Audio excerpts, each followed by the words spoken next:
আসসালামু আলাইকুম সবাইকে। আশা করি সবাই ভালো আছেন। আলহামদুলিল্লাহ আপনাদের দয়ায় আমি অনেক ভালো আছি। অনেকদিন পর একটা ভিডিও নিয়ে আসলাম। ভিডিওটি হচ্ছে বিশ্বসেরা অলরাউন্ডার ক্রিকেটার সাকিব আল হাসান।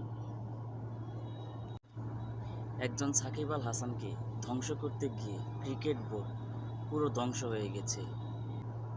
একটু মনে করিয়ে দিলাম তাকে যে যাওয়ার পর থেকে বাংলাদেশ ক্রিকেট বোর্ড আস্তে আস্তে আইসিসি থেকে মুছে যাচ্ছে।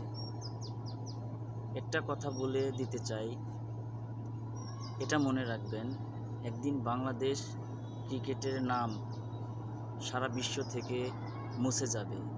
যে যে দেশে বিশ্বসেরা অলরাউন্ডারের মূল্য দিতে জানে না, সে দেশ কিভাবে ভালো থাকবে আপনারাই বলুন। বাংলাদেশ ক্রিকেটের অলরাউন্ডার সাকিব আল হাসান যে একটা ব্র্যান্ড ছিল তা ইতিমধ্যে আপনারা বুঝতে পেরেছেন।